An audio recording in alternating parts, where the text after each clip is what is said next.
നമസ്കാരം. ചാനലിലേക്ക് എല്ലാവർക്കും സ്വാഗതം. ത്രയം തുടർക്കഥ ഭാഗം 30. നന്ദാകർ ഇറങ്ങിപ്പോയി കഴിഞ്ഞിട്ടും കുറച്ചു നേരത്തേക്ക് രത്നാകരന്റെ കിതപ്പും ദേഷ്യവും ഒന്നും ശമിച്ചില്ല.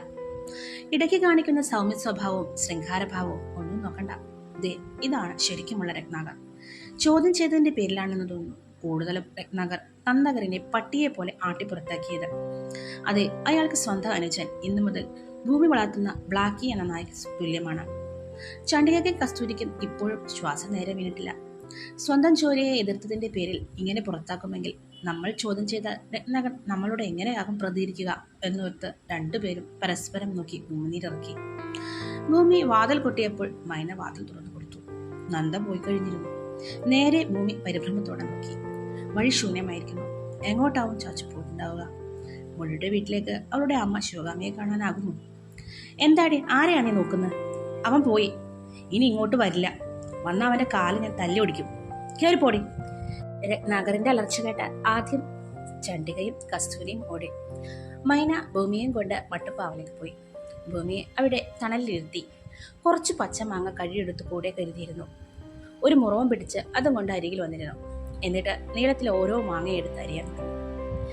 നീ ആരോടും ഒന്നും ചോദിക്കാൻ പോകുന്നു. നീ ഇവിടെ നടക്കാൻ പോകുന്നത് നിന്റെ അച്ഛൻ രത്നാകരന്റെ വിവാഹമാണ്. അതിന് തടസ്സം നിൽക്കുന്ന ആരായാലും പിന്നെ അയാളുടെ കൺവിടത്ത് ചില ഇഷ്ടമായില്ല. പിന്നെ പടിക്ക് പുറത്ത് നിന്റെ അച്ഛനെ തലക്കകത്ത് മുഴുവൻ അന്ധവിശ്വാസം കുത്തിവെച്ചിരിക്കുക ചെല്ലമ്മാണ്. ഈ കല്യാണം മൂലം എന്തെങ്കിലും തിരിച്ചടി കിട്ടിയാൽ മാത്രമേ ചെയ്തത് മുഴുവൻ മണ്ടത്തരായിരുന്നെന്ന് ബോധ്യം അങ്ങേർക്കും വരും. എന്തിനും കൂട്ടി നിൽക്കാൻ പോരാത്തന ആ ഭദ്ര. മൈന, എന്റെ ചാച്ചുവിനെ അപ്പോൾ എനിക്കിനി കാണാൻ പറ്റില്ലല്ലേ? എന്നെ എന്തിനാ മുറിയിൽ കൊണ്ടുപോയി അടിച്ചത്? കാര്യങ്ങൾ മനസ്സിലാക്കാനുള്ള പ്രായം എനിക്കായി മേന. ഞാൻ ചോദിക്കാൻ ആഗ്രഹിച്ച കാര്യങ്ങൾ ഒക്കെയാണ് ചാച്ചുവിനെ ചോദിച്ചത്. ചാച്ചു ചെയ്തതിൽ എന്താണ് തെറ്റ്? മുഴുടെ അമ്മയ്ക്ക് ഒരു ജീവിതമല്ലേ നൽകുന്നത്? അച്ഛൻ അങ്ങനാണോ? ആ പെൺകുട്ടിയുടെ ജീവൻ അറുക്കാനാണ് പോകുന്നത്. അതിനും കാണിയില്ല എപ്പോഴെങ്കിലും സന്തോഷങ്ങൾ. ചാച്ചു പറഞ്ഞത് നേരാ. ആ പെണ്ണ് ഇതിന് സമ്മതിച്ചത് സ്വന്തം ഇഷ്ടം ഉണ്ടാവില്ല. അത് വീട്ടുകാരുടെ ഇഷ്ടത്തിന് വേണ്ടിയിട്ടാണ്. ആയിക്കോട്ടെ ഭൂമി, ശരിയായിരിക്കും.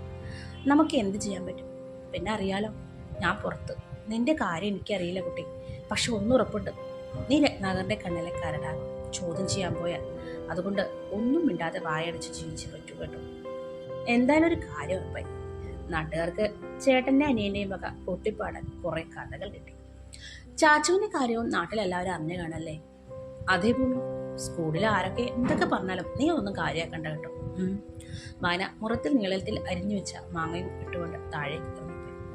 ഭൂമി മട്ടുപ്പാവിലെ അമ്മ ചണ്ഡികയുടെ വഴുതന കൃഷിയിലെ സമൃദ്ധിയും നോക്കിയിരുന്നു. താഴേക്ക് പോകാൻ തോന്നിയതുമില്ല. അച്ഛനെ കാണുമ്പോൾ ഇപ്പോൾ എല്ലാം എന്തോ പോലും. ചാച്ചുവിനെ ഇവിടെ നിന്ന് സ്വാതന്ത്ര്യം കിട്ടി. കൂട്ടിലിടിച്ച കിളികളിൽ ഒരാളായ തനിക്ക് എന്നാണൊന്ന് ശക്തിയിൽ പറക്കുവാൻ കഴിയുക? നന്ദാകരന്റെ കയ്യിലിരുന്ന തവി കൊണ്ട് കുറച്ചുകൂടി കഞ്ഞി കോരി ഒഴിച്ച് ശിവകാമി നെയ്യായിരുന്നു. അയാൾക്ക് ശരീരത്തിന് മാത്രമല്ല ദാഹവും പരവേശവും. മനസ്സും വർഷങ്ങളായി വല്ലാത്ത പരവേശത്തിൽ. എത്ര വർഷത്തെ സ്നേഹബന്ധമാണ് കേവലം ഒരു വീശയ്ക്ക് വേണ്ടി തച്ചുവച്ചത്. എന്നിട്ട് വന്നതോ ഈ കുടിലിലെ പട്ടിണിയിലേക്ക്. സമൂഹം ചാട്ടവാർക്കടിക്കുന്ന പരിഹാസത്തിലേക്ക്. പട്ടിണിയും പരിഹാസവും താങ്ങേണ്ടി വന്നാലും അയാളും അവിടെ അയാളുടെ കുടുംബത്തിൽ കിട്ടുന്ന സംവിധാനം അയാൾ ഇവിടെ കണ്ടെത്തി. നന്ദയ്ക്ക് അങ്ങനെ ഒന്നും ചോദ്യം ചെയ്യേണ്ടതെന്നില്ല. നിനക്ക് അയാൾ പറഞ്ഞത് നേരിൽ കേൾക്കാഞ്ഞിട്ടാണ്. അയാളൊരു തെറ്റ് ചെയ്തുകൊണ്ട് മറ്റുള്ളവരെ ചോദ്യം ചെയ്യണം. അപ്പോഴും നീ കണ്ടിട്ടുണ്ടോ ഈ പറഞ്ഞ പെൺകുട്ടിയെ? ഇവളേക്കാൾ അധികം കൂടുതൽ ഒന്നും പക്വത വരില്ല. ചെറിയ പെണ്ണാണ്. അതിനെ ആ പണം വാരിയെറിഞ്ഞ് വിലക്ക് വാങ്ങിയത്. ശിവകാമി മിണ്ടാതെ ഇരുന്നു. ഇനി എന്താ വേണ്ടതെന്ന് എനിക്കറിയാം. ബാക്കി കഞ്ഞുകൂടി കോരി വായിൽ കമിഴ്ത്തി നന്ദ മുറ്റത്ത് ചെന്ന് മുന്തയിലെ വെള്ളത്തിൽ കയ്യും മുഖവും കഴുകി അഴയിൽ കിടന്ന തോർത്തുകൊണ്ടെടുത്ത് തുടച്ചുകൊണ്ടിരുന്നു. ശിവകാമി കഞ്ഞി കുടിച്ച പാത്രവും കൊണ്ട് അകത്തേക്ക് പോയി. മൊഴി ഉറങ്ങിയിട്ടില്ല. അവൾ എന്തൊക്കെയോ ഓർക്കുന്നു. നന്ദയ്ക്ക് അഭിമുഖമായി വന്നിരുന്നു. നന്ദയും വല്ലാത്ത ആലോചനകളിൽ ഉടഞ്ഞു കിടക്കുകയാണ്. ഒരു കാര്യത്തിൽ എനിക്ക് വിഷമമുണ്ട്. എൻ്റെ ഭൂമി, അവളുടെ കാര്യം. ഒരു അച്ഛൻ്റെ സ്നേഹം എന്താണെന്ന് അറിയാതെയാണ് കുട്ടിയോട് നന്ദ നിൽക്കുന്നത്. മതി, ഇനി ഒന്നും പറയണ്ട. വന്ന് കിടക്കാൻ നോക്ക്. നാളെ നേരം വെളുക്കട്ടെ, എന്നിട്ട് ആലോചിക്കും. ശിവകാമി നന്ദയെ അകത്തേക്ക് വിളിച്ചു. പായ വിരിച്ചു തലയണ വെച്ചു കൊടുത്ത് കയ്യിലേക്ക് ഒരു പുതപ്പ് കൊടുത്തു. നന്ദ പുതപ്പ് വാങ്ങി വേഗം വെച്ചു.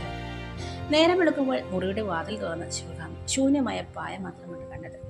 അതിരാവിലെ തന്നെ നന്ദ ഇതുവിടെ പോയി ഒരു വാക്ക് പോലും പറയാതെ. അപ്പോൾ ത്രയത്തിൻ്റെ 30-ാം ഭാഗം ഇവിടെ പൂർണ്ണമായി. കഥ എല്ലാവർക്കും ഇഷ്ടമായെങ്കിൽ ലൈക്ക് ചെയ്യുക, കമൻറ്റ് ചെയ്യുക, പിന്നെ എൻ്റെ ചാനൽ സബ്സ്ക്രൈബ് ചെയ്യുക. അപ്പോൾ ത്രയത്തിൻ്റെ 31-ാം ഭാഗവുമായിട്ട് വരുന്നവരെ എല്ലാവർക്കും ബായ്. Thank you.